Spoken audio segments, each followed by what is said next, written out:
I'd like to share with you a beautiful writing translation from Hebrew from a book called Ma'adanei Shlomo. One man needed to fly overseas for an important purpose, but unfortunately had no money for the flight. So he asked a friend for a loan, and he graciously acquiesced. When the man returned back, he brought a gift for his kind friend to show his appreciation for the loan, but then he wondered if he could give the gift without transgressing the prohibition against interest.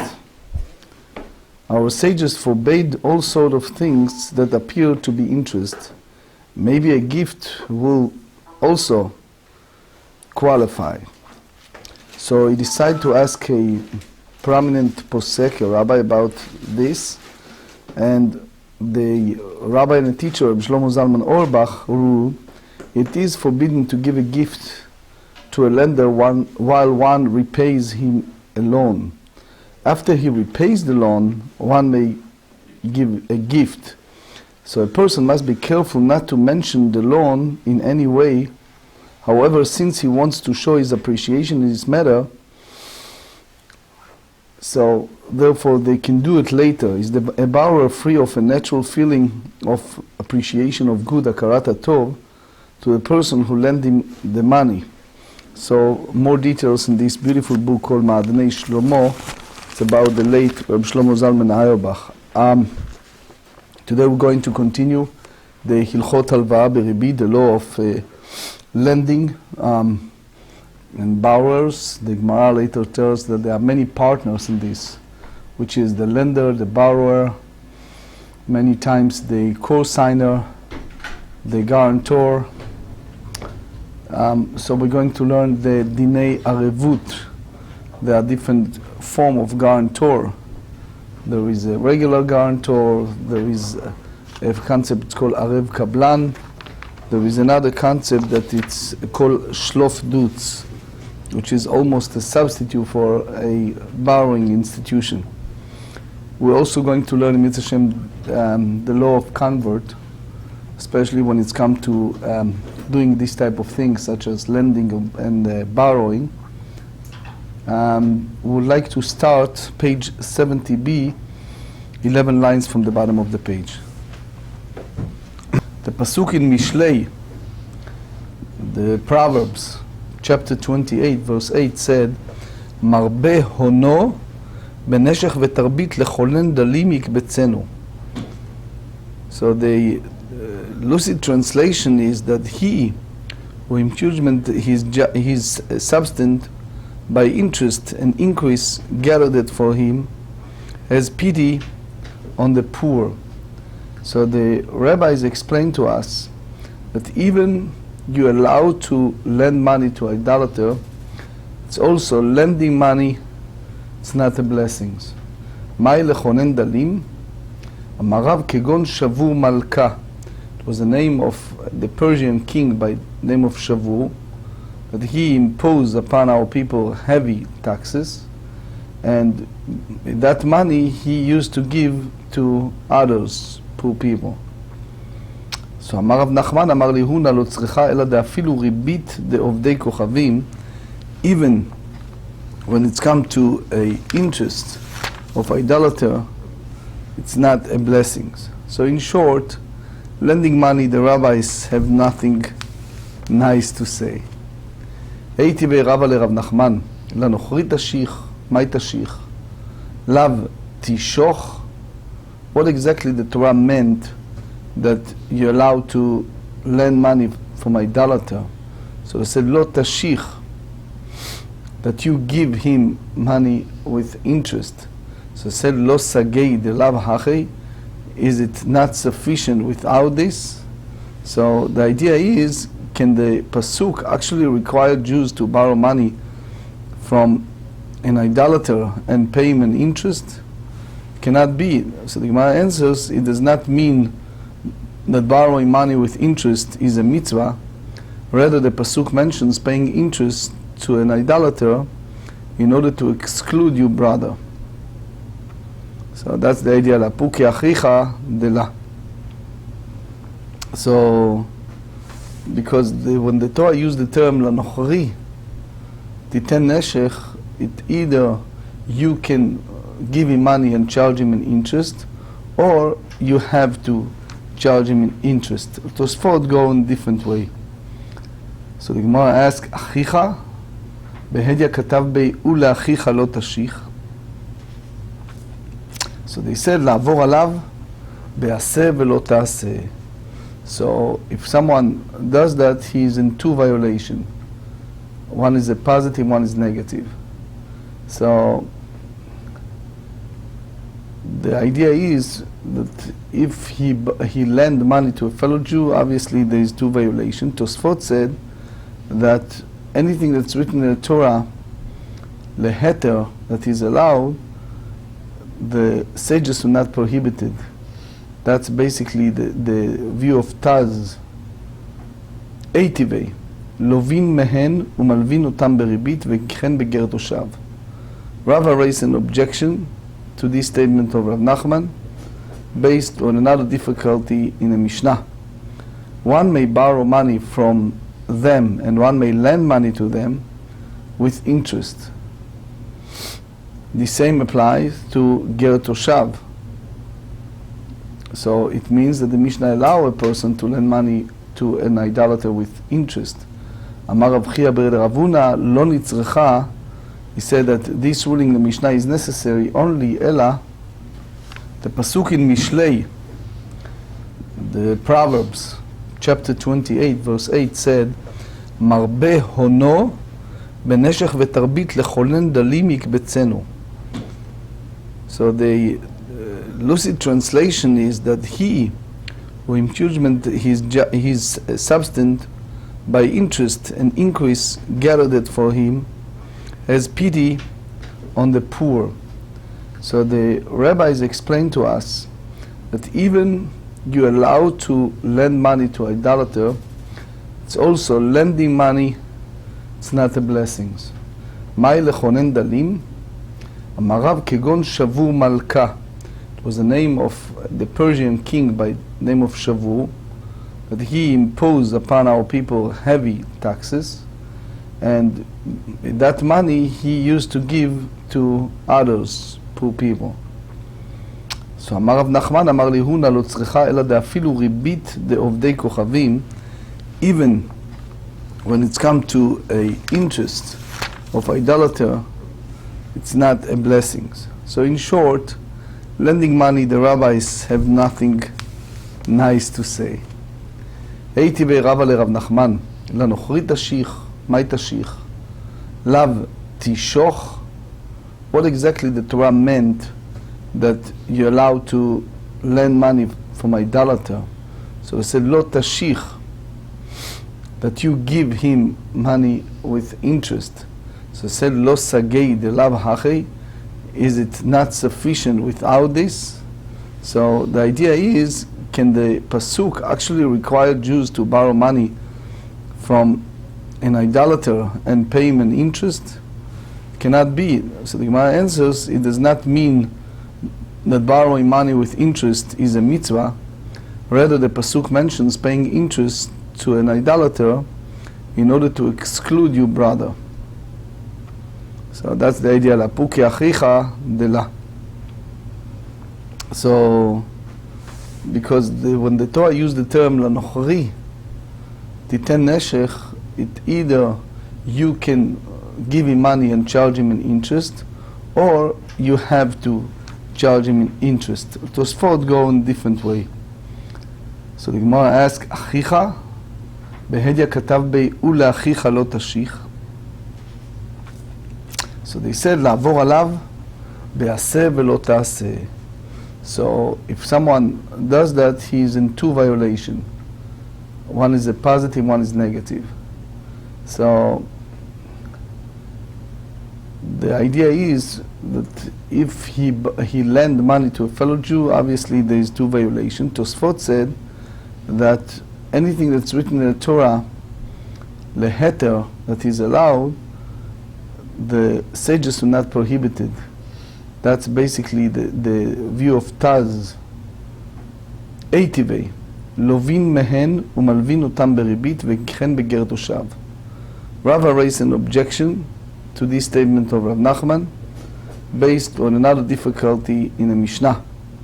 One may borrow money from them and one may lend money to them with interest.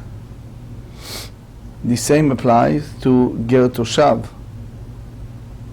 So it means that the Mishnah allows a person to lend money to an idolater with interest. Amar Rav Chia bered Ravuna lo nitzrecha. He said that this ruling in the Mishnah is necessary only ela, page 71, bichdei chayav. This is an important statement. Here the sages said that as long as you needed to make a basic living is fine, but when a person gets used to deal with this manner of lending money for interest, it may lead him later on to do it also with his brethren. So therefore, they put limitations by the rabbis, just whatever it's required to provide a livelihood to the lender, but not a regular business. Ravina amar acha betalmidei chachamim, that only applies to Torah scholar. That's basically matter of Nachman views. Ta'ama mai gazru Rabbanan. What's the reason that the sages put rules that they should not lend to a non-Jew with an interest? Shema yilmod mima'asav. The fear is that he will learn from his actions. So basically having interaction with idolater for the sake of financial may have a negative influence. The Taz in Yoreh De'ah Kuf Nun Tet said that it depends on the case. But the Gemara said, "V'kevan tetamid chachamu lo yid ma'asav," who believed that since he's a Torah scholar, he will not learn from the idolater's actions. So either the Meiri said that the Torah will be protected for him, or he mainly occupied in his studies, this will be a side job. Ika de matnelo la'ad Ravuna. Ahad et Tanei Rav Yosef, im kesef talve et ami, et ani imach. Ani v'nochri, ami kodem. Ani ve'ashir, ani kodem. Aniyecha irecha, aniyecha kodmim, aniyecha v'aniyecha acheret, aniyecha kodmim. So basically here, they ask what take precedence. And in short, there are people in different distance and close. So people who live close, they take precedence before others. So for example, the poor people in a new city take precedence before poor people that live in different cities. So the Rabbeinu Tam here said in Tosfot that when it's come to the Rabbanan, we go by the lenient. Amar mar, ami v'nochri, ami kodem. Pshita, amar Rav Nachman, amar leuna, lo nitzrecha, אלא דאפילו נוכרי בלי ריבית וישראל בחינם. So you can do it with a idolater with interest, or to a fellow Jew, no interest, free. So one must still give preference to a fellow Jew and lend the money to him, even though it entails lack of profit sometimes. Tanya, Amar Rabbi Yossi, Bores Samyut Anem Shel Mavel Ribit. Now is a brighter to speak about the evildoers of those who lend money with interest. Usually, Adam קורא לחברו רשע, יורד עמו לחייו. In a regular way, when the fellow call him wicked person in public, the other become insulted and arrest him in all aspect of his life because he called him by this disgraceful name. Now, the Rashi have two explanation. והם מביאים עדים ולבלר. So מביאים עדים ולבלר וקולמו סודיו וכותבים וחותמים פלוני זה כפר באלוהי ישראל. תוספות said here, כתוב בתשובת הגאונים בשם רב צדוק גאון, יורד עמו לחייו רשאי לשרוף שליש תבואתו ותמה גדול מניין לו זה. Anyway, it's like very bad idea to lend money with interest. result, תניא רבי שמעון בן אלעזר אומר, כל מי שיש לו מעות, someone has money, הוא מלווה אותם שלא בריבית, and he lend the money with no interest. עליו הכתוב אומר, כספו לא נתן בנשך ושוחד על נקי לא לקח, עושה אלה לא ימות לעולם. הלמדת שכל המלווה בריבית, נכסיו מתמוטטין. So basically he says that whoever has money and he lended without interest, there is a blessings. And you derive from that via negativa, the opposite. ורק החזינא דלא מוסווי בריבית. So he said, but you can see, unfortunately, that who do not lend money with interest and nevertheless their property collapses. כאן מתמודדים, רבי אלעזר, הלא מתמודדים ועולים, הלא מתמודדים ואינם עולים. You have to differentiate between total collapse or collapse and rise. Rashi here used the word klomar. I think what he meant to say here that it's temporarily, because eventually what happens is they come back and go high. למה תביט בוגדים תחריש בבלה רשע צדיק ממנו? That's the word of Habakkuk. Expresses the sorrow of the king Nebuchadnezzar went to Eretz Israel and annihilated so many. So אמר רב הונא, צדיק ממנו בולע, צדיק גמור אינו בולע. So the idea is again the same thing, that total righteous person eventually will make it back. The introduction to the book Shem Shmaitze, you go by the alphabetical order. So in the letter Reish, he elaborates of the terrible sin of lending money with interest. תניא רבי אומר, גר צדק האמור לעניין מחירה וגר תושב האמור לעניין ריבית, איני יודע מהו. So the Ritva said that the question is just to elaborate, to see the difference between ger tzedek and ger toshav. Ger toshav is the one who basically non-Jew that commit himself to observe the 7 Noahide laws. Ger tzedek is total convert, righteous in a sense, convert.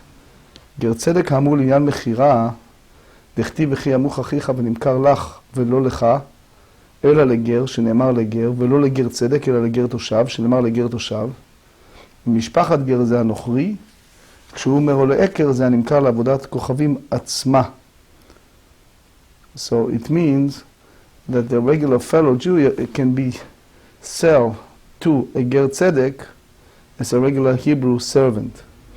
אמר מר ולא לך אלא לגר, שנאמר לגר לממרד הגר קנה עבד עברי ורמיני. אין הגר נקנה בעבד עברי, ואין אישה וגר קונים עבד עברי. We learn a different brighter that neither ger nor woman and ger can purchase a Hebrew servant. גר לא נקנה בעבד עברי because it's written ושב על משפחתו, he returned to his family. באינן ואילקה, there's no family. Because the Gemarrah in Yevamot 22 said that it's like a new baby that born, is disconnected from the previous family. ואין אישה וגר קונים עבד עברי, אישה לעבור אחרה. So the Taz said that that's applied to married women. The Shach said even married women as well. The idea is that they can be alone and they can attend sin. גרנה מגמירה דמיקנה קנה דלא מקנה לא קנה. אמר רבי נחמן בר יצחק, אינו קונה דינו כישראל, אבל קונה ודינו כנוכרי. So the Ritva bring from his Rebbe why you think that ger you treated the same as idolater. The Tanya Hanirza, person steal money, he have no money to pay, so the Beit Din sell him as a Hebrew servant, and they paid the one he owes the money. So that deal is only 6 years. But if he decided to stay longer, then we do the mirtzat in his ear and he stay forever. וכן והנמכר לנוכרי אינו עובד לא את הבן ולא את הבת. So So again, that's the idea that he go free right away when his first owner passed away. המרמר ואין אישה וגר קונים עבד עברי, נעימה דלא כרבן שמעון גמליאל. תניא, אישה קונה את השפחות ואינה קונה את העבדים, רבן שמעון גמליאל אף קונה את העבדים. אפילו תמה רבן שמעון גמליאל ולא קשה כאן בעבד עברי, כאן בעבד כנעני. So here we have to differentiate between Hebrew servant and Canaanite servant.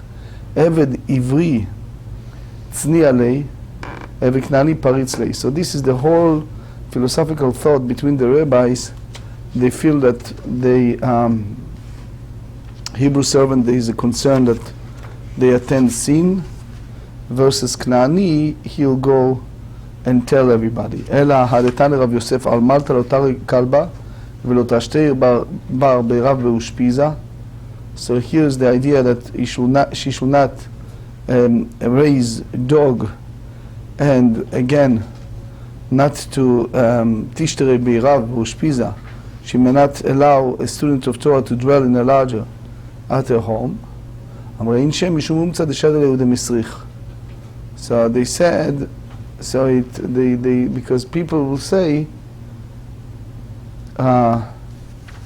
Tosfot said that it's just lezus for time, that just people speak and people talk gossip. בישלמה בר ברב צניע לה, לכלבה כיוון דמסריך בה מרתתה. So עבד כנעני will allow, because she knows that he is talking to people. So why dog is prohibited? אמרי כיוון דכי שדיה לאומצא מסריך בתרי, when she is giving the dog the food, he followed her. And אמרין שמשום אומצא דשדיה לאודי מסריך. So people will say it is following her due to the meat she's thrown to it, and they will not suspect her of sinning. So consequently, she will not be deterred from transgressing the law. But that's the idea of the issue of raising dog versus Canaanite slave. Because Canaanite slave, there's a concern that he will talk versus Hebrew servant. גר תושב האמור לעניין ריבית, מהי? So here, the Gemara have the Rabbi Yehuda Nasi's second difficulty. When it's come to ger toshav, and we treated the issue of interest, מהי, because the chtiv, it's written in the book of Vayikra, chapter 25, וכי ימוך אחיך ומטה ידו עמך והחזקת בו גר ותושב החי עמך. אל תיקח מאיתו נשך ותרבית ויראתם אלוקיך וכי אחיך עמך. So here you see in the pasuk clearly that ger toshav is included for all of those people. You cannot charge interest. In general, Rav Shmaryahu Greineman brought the famous Chazon Ish that said that the moment you're charging an interest, you basically challenge what the Gemara said in Beitzah, that all the yearly budget, כל מזונותיו של אדם קצובים לו, all the yearly budget is set up in heaven. So therefore, it's like act of lack of faith. ורמים ללווים מהם ולווים אותם בריבית וכן בגר תושב. אמר רב נחמן, מי כתיב אל תיקח מאיתם, מאיתו כתיב מישראל. So basically it's written, do not take from them, so from him, singular, it means do not take from a fellow Jew. So that's the idea. If you see that you have such a situation, so you help him. But the ger toshav, it's different. The Ritva said in the name of his Rebbe that they brought this only to clarify the halacha. Tanu Rabbanan. Now it's dealing again with the issue of lending money to idolater. Al tikach me'ito nesher v'tarbit. You may not take interest or increase from him. Aval ata na'aseh lo arev. But you may become guarantor for him for a transaction involving interest. Page 71b, Arev Lemar, guarantor. Just a short introduction. There are three types of guarantor.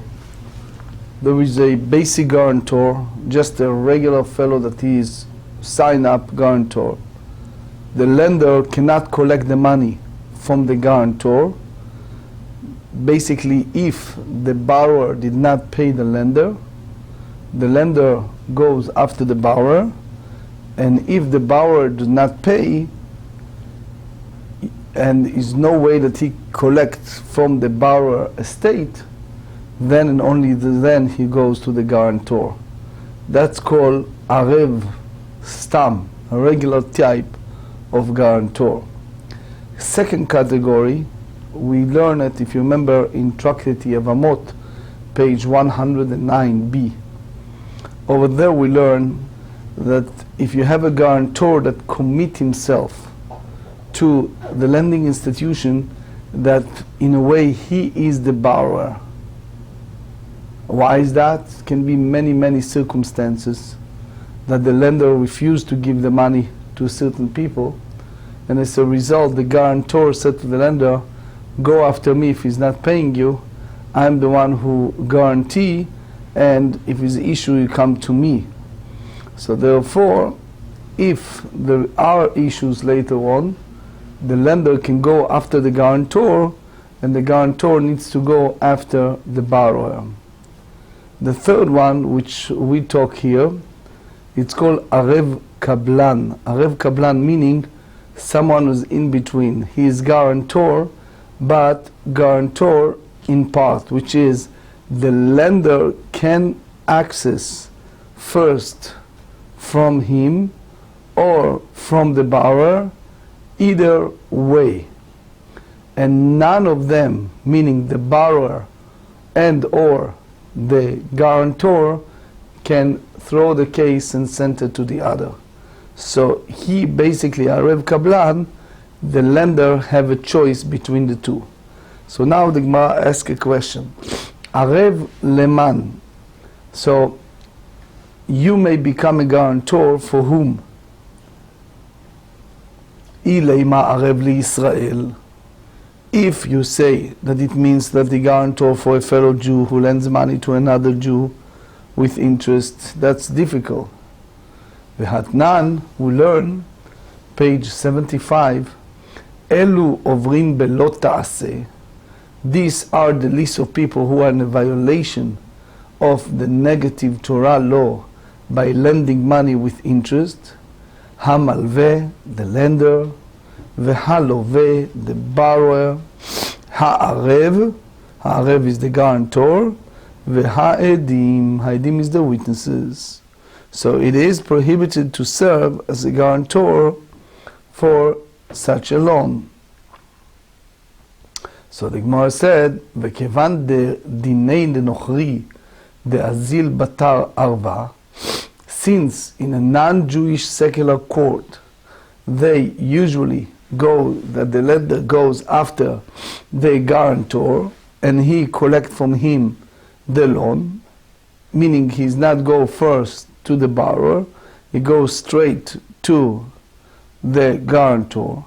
So basically the guarantor has direct responsibility of that sum of loan. It is like he himself borrowed from a non-Jew and took the money and re-lended to another fellow Jew. So it means that's involved with interest. Ihu nihu de kashakil minei ribita. So you see, the guarantor is the one who takes an interest from the borrower, which is prohibited. Why? Because the guarantor owes money to a lender directly. He cannot say go to the borrower. So that's basically the whole concept of responsibility, the Rashba said. That he is, so the Gemara said, Amar Rav Sheshet, you know, it's a unique case. Shekibel alav, the non-Jew, upon agreement, he agreed that if is a disputation in regards to this debt, so he agreed, Shekibel alav ladun bedinei Israel. He agrees to go to Jewish religious court if it's a disputation. So in that case, the guarantor is not considering a borrower from a non-Jew, because the non-Jew could not collect it right away. So Gemarrah said, "He קיבל עליו לדון בדיני ישראל ריבית נמה לו לשקול." אמר רב ששת שקיבל עליו לזור ולא קיבל עליו לזור. Rav Sheshet said that he accepted upon himself the law of the Jewish people with regard to this, which is the procedural matter with regard to method of collections, but he did not accept upon himself the laws of the Jews with regard to that, the prohibition against taking interest. So the poskim have a big discussion, what do you do in the opposite way? If the fellow Jew lend money to a non-Jew with the interest, and the guarantor is a fellow Jew, how are you treated? And it's a very big discussion among the poskim.